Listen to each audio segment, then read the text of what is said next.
كشطت وإذا الجحيم سعرت وإذا الجنة أزلفت.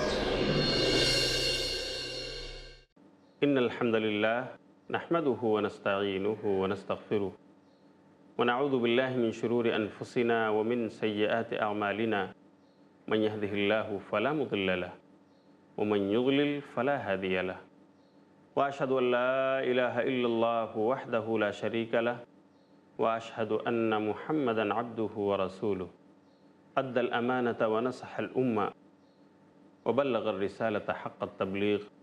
أما بعد، قال الله تعالى في القرآن المجيد: أعوذ بالله من الشيطان الرجيم، بسم الله الرحمن الرحيم، وأولو الأرحام بعضهم أولى ببعض، رب اشرح لي صدری ویسر لی امری واحلل عقدۃ من لسانی یفقہوا قولی.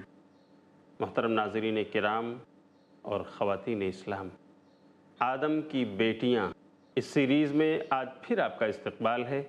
السلام علیکم ورحمۃ اللہ وبرکاتہ. ناظرین، آپ کو یاد ہوگا کہ اس سیریز کی پچھلی نشستوں میں ہم نے آپ کو بتایا تھا ماں کا کردار. ہم نے گفتگو کی تھی بیوی کے کردار کے تعلق سے. آج ہمیں آپ کو بتانا ہے کہ بہن کا بھی ایک کردار ہوتا ہے. یہ بہن اپنے بھائیوں کے لیے اس سماج میں رہتے ہوئے کچھ رول ادا کر سکتی ہے، سماج سدھار میں حصہ لے سکتی ہے. لیکن پہلے ہم یہ سمجھتے ہیں کہ بھائی اور بہن کے رشتوں کی اہمیت کیا ہے. ایک واقعہ مجھے یاد آتا ہے جو تاریخ میں درج ہے کہ ایک بار ایک خاتون کے 3 رشتہ دار، جن میں ایک شوہر، ایک بیٹا اور ایک بھائی تھے، انہیں کچھ لوگوں نے گرفتار کر لیا، یرغمال بنا لیا. اس خاتون نے بڑی منت سماجت کی. یہی مرد حضرات ہمارے گھر کے کمانے والے ہیں، انہی پر ہماری زندگی گزر رہی ہے، انہیں چھوڑ دیجئے، انہیں آزاد کر دیجئے. لیکن جن لوگوں نے ان تینوں حضرات کو، اس خاتون کے بیٹے، ان کے شوہر اور ان کے بھائی کو گرفتار کیا تھا، وہ کہنے لگے: اے خاتون، آپ کی التجا پر ان تینوں میں سے ہم کسی ایک کو چھوڑنے پر راضی ہیں.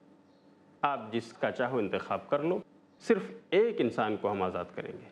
کہو تو آپ کے بیٹے کو چھوڑ دیا جائے، آپ کی منشا ہو تو آپ کے شوہر کو آزاد کر دیا جائے، اور اگر چاہتی ہو تو بھائی کو آزاد کیا جا سکتا ہے، لیکن کسی ایک ہی کو آزاد کیا جائے گا. ناظرین کرام، ذرا غور فرمائیے، اس خاتون نے کس کو چنا، کس کو آزاد کروایا؟ بیٹے کو؟ شوہر کو؟ نہیں. اگر اس نے کسی کا انتخاب کیا تو وہ اس کا بھائی تھا. اس نے بڑے ادب سے ان لوگوں سے کہا کہ اگر آپ 3 میں سے ایک کو آزاد کرنا چاہتے ہو تو مجھے میرا بھائی سونپ دو. اس خاتون سے پوچھا گیا: اے بڑی بی، آخر تیرا بیٹا بھی تو ہے، تو نے اپنا بیٹا کیوں نہ آزاد کرایا؟ تمہارے شوہر بھی تو ہیں، تم انہیں بھی آزاد کرا سکتے تھے. اس خاتون کا جواب تھا کہ میں ایک نوجوان خاتون ہوں، میری دوسری شادی ہو سکتی ہے، مجھے شوہر مل سکتا ہے، اور اگر شادی ہوئی تو اللہ تعالیٰ ہمیں بچوں سے بھی نوازے گا. اللہ سے امید ہے مجھے بیٹے بھی مل جائیں گے، بیٹیاں بھی مل جائیں گی. لیکن یہ بھائی جس کو میں نے چنا ہے، ذرا بتاؤ کیا بھائی بھی کہیں مل سکے گا؟ یہی وجہ ہے کہ میں نے اپنے بھائی کو چنا ہے اور اسے آزاد کرایا ہے. خواتین اسلام، یہ ہے بھائی اور بہن کے رشتوں کی اہمیت. بلکہ میں آپ کو بتاؤں، بھائی نے تو بہن کی دفاع میں قسم کھا لیا، اور اللہ رب العالمین نے اس کی قسم پوری بھی کر دی. بھائی کی محبت اپنی بہن سے کس قدر گہری ہوتی ہے. یہ واقعہ جو میں آپ کو سنانے جا رہا ہوں کسی اور کا نہیں، یہ حضرت انس بن نضر رضی اللہ تعالیٰ عنہ کی بہن حضرت ربیع بنت نضر کا ہے. وہ بھی صحابیہ ہیں رضی اللہ عنہ و ارضاہا. یہ واقعہ امام بخاری نے اپنی کتاب صحیح بخاری میں نقل کیا ہے 2703 نمبر کی حدیث میں. واقعہ یہ ہے کہ ایک بار 2 خواتین میں جھگڑے ہو گئے، آپس میں لڑ گئیں. ان میں سے ایک خاتون حضرت انس بن نضر رضی اللہ تعالیٰ عنہ کی بہن تھیں جن کا نام ہے ربیہ بنت نضر رضی اللہ عنہا وارضاہا۔ ان سے لڑائی ہو گئی ایک خاتون کی، اتفاق سے اس لڑائی میں ربیہ بنت نضر کے ہاتھوں سے دوسری خاتون کے دانت ٹوٹ گئے۔ معاملہ عدالت نبوی میں پہنچ گیا۔ اللہ کے رسول فیصلہ فرمائیے۔ آپ نے کہا القصاص القصاص۔ یہ ایسا معاملہ ہے جس میں بدلہ لیا جا سکتا ہے۔ جس کا دانت ٹوٹا ہے اگر وہ معاف کر دے، تاوان لے لے تو کوئی حرج کی بات نہیں، لیکن اگر وہ بدلہ لینا چاہے تو اس کے بدلے میں دانت توڑے جا سکتے ہیں اس انسان کے جس نے دانت توڑا ہے۔ بہت پریشان ہوئے حضرت انس بن نضر، اللہ کے رسول صلی اللہ علیہ وسلم کے پاس آئے اور کہنے لگے اللہ کے رسول، کیا میری بہن ربیہ بنت نضر کا دانت توڑ دیا جائے گا؟ اللہ کے رسول صلی اللہ علیہ وسلم نے کہا کہ جس خاتون کا دانت ٹوٹا ہے اگر وہ خاتون تاوان اور دیت لینے پر راضی نہ ہو یا اس کے ورثہ راضی نہ ہو تو ظاہر سی بات ہے کہ بدلہ ہی دلایا جا سکتا ہے اور بدلے میں دانت ہی توڑے جائیں گے۔ ایسے میں ربیہ بنت نضر کے بھائی حضرت انس بن نضر رضی اللہ تعالیٰ عنہ نے نبی صلی اللہ علیہ وسلم کے سامنے قسم کھائی اور قسم کھا کر کے کہا اللہ کی قسم میری بہن کا دانت نہیں ٹوٹے گا۔ ناظرین کرام، کیا حضرت انس بن نضر کو نبی صلی اللہ علیہ وسلم کی بات قبول نہیں تھی؟ کیا شریعت کا قانون وہ ماننے والے نہیں تھے؟ یقیناً وہ ماننے والے تھے، لیکن انہوں نے دیکھا کہ اس معاملے میں ایک دوسری راہ بھی ہے۔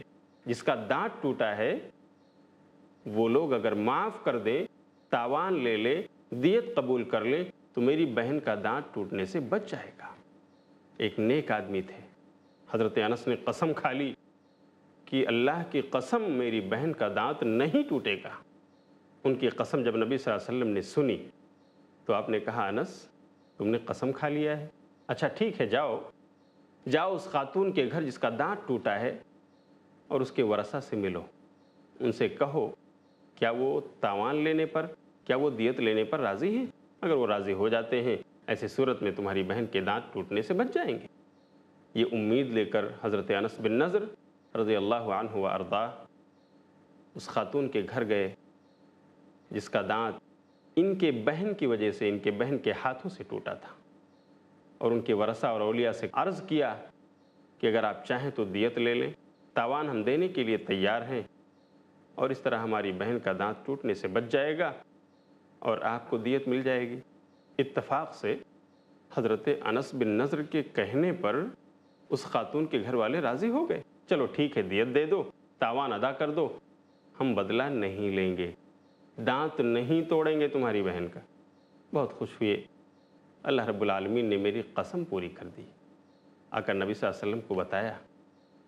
صحیح بخاری میں ہے کہ اللہ کے رسول صلی اللہ علیہ وسلم نے جب سنا کہ جس خاتون کا دانت ٹوٹا ہے اس کے وارثوں نے معاف کر دیا، دیت لینے پر راضی ہو گئے، آپ کی زبان سے یہ جملہ ادا ہوا ان من عباد اللہ من لو اقسم علی اللہ لابرہ، کہ بے شک اللہ کے بندوں میں سے کچھ ایسے نیک لوگ ہیں کہ اگر وہ اللہ پر قسم کھا لیں تو اللہ تعالیٰ ان کی قسم کو پوری کر دیتا ہے۔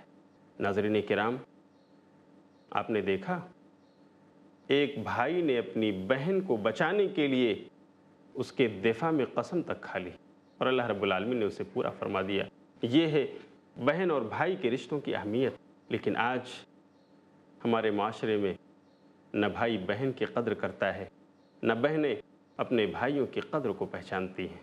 کہیں ناراض ہیں کہ بھائیوں نے جہیز کا انتظام نہیں کیا، کہیں ناراض ہیں کہ بھائیوں نے ہمارے مطالبے پورے نہیں کیے، کہیں پر بھائی ناراض ہیں، بہن اتنا سارا سامان ہمارے گھر سے لے کر چلی گئی، بھائی اس لیے ناراض ہے ابو نے وراثت کا جو حق تھا وہ بہن کو دے دیا ہے، اس کے نام کی وصیت لکھ دی ہے، بھائی ناراض ہے اس لیے کہ بہن اپنا ورثہ ان کے گھر چھوڑنے پر راضی نہیں ہوئی۔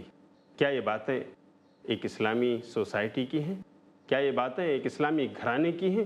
نہیں میرے بھائیوں، اس لیے میں آپ تمام ناظرین سے گزارش کروں گا یقیناً ہمارا رشتہ آپس میں بھائی کا ہے، بہن کا ہے۔ ہم بھائیوں کو چاہیے کہ اپنی بہنوں کے رشتے کو جانیں، بہنوں کو چاہیے کہ بھائیوں کے رشتوں کی اہمیت کو پہچانیں۔ اس طرح ایک دوسرے کی قدر کریں گے اور اسی انداز میں جی سکیں گے جیسے صحابہ اور صحابیات جیا کرتے تھے۔ یہ دلچسپ گفتگو، یہ مزیدار باتیں ہوتی رہیں گی، لیکن وقفے کا وقت ہو گیا ہے۔ السلام علیکم ورحمۃ اللہ وبرکاتہ۔ وإذا السماء كشطت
سب سے پہلے میں آپ سے پوچھنا چاہوں گا فضائل رمضان کے تعلق سے، رمضان کا معنی اور مفہوم کیا ہے؟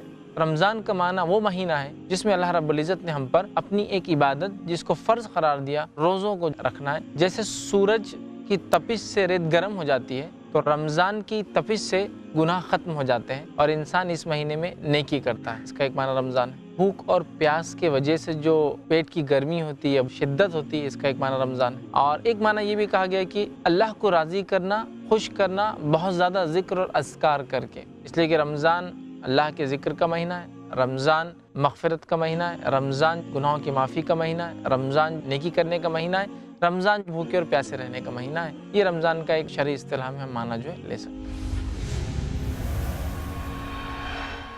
جانیے رمضان کے فضائل ایڈوکیٹ فیض سید سے ہر جمعہ، پیر اور منگل صبح 4 بجے اور رات 10 بجے صرف i+ ٹی وی پر، بہتر زندگی کے لیے۔ خوشگوار زندگی کے اصول جانیے شیخ رضا اللہ عبد الکریم مدنی سے آج کی ٹینشن بھری زندگی میں اپنے آپ کو خوش رکھنے کے اسلامی اصول، ہر بدھ رات 8:30 بجے صرف i+ ٹی وی پر، بہتر زندگی کے لیے۔ گھر گھر کے مسائل شیخ خالد جمیل مکی کے ساتھ جانیے گھروں میں پیش آنے والے مسائل کے حل، ہر اتوار دوپہر 2:30 بجے صرف i+ ٹی وی پر، بہتر زندگی کے لیے۔ اپنے DTH اور کیبل آپریٹر سے آج ہی سمپرک کریں۔ Free to air. وَإِذَا السَّمَاءُ كُشِطَتْ۔ محترم ناظرین کرام اور معزز خواتین اسلام، وعدے کے مطابق میں پھر سے حاضر ہوا ہوں اسی بات کو لے کر جو گفتگو ہمارے اور آپ کے بیچ میں چل رہی تھی، جس میں آپ لطف اٹھا رہے تھے، آپ کو مزے آ رہے تھے۔ میرا بھی جی نہیں چاہتا تھا کہ میں اس بات کا سلسلہ روکوں، لیکن وقت کی بھی مجبوری ہوتی ہے۔ بہرحال اس نشست میں آپ کا پھر سے استقبال ہے۔ السلام علیکم ورحمۃ اللہ وبرکاتہ۔ میں آپ کو بتا رہا تھا بہن کا کردار۔ ہماری بات یہاں تک پہنچی تھی کہ بھائی اور بہن کے رشتے کیا ہوتے ہیں، ان کی اہمیت کیا ہے، اور کس طرح ایک بھائی کو بہن سے لگاؤ ہونا چاہیے اور ایک بہن کو اپنے بھائی کی قدر و قیمت پہچاننی چاہیے۔ آئیے اب میں آپ کو بتانا چاہوں گا اس بہن کا کردار کیا ہو سکتا ہے، سماج اور سوسائٹی میں یہ کون سا رول پلے کر سکتی ہے، کون سا کردار نبھا سکتی ہے۔ مجھے کہنے دیجئے، بہنیں اگر تیار ہوں تو یہ اپنے بھائیوں کی اصلاح کر سکتی ہیں، انہیں بری عادتوں سے روک سکتی ہیں،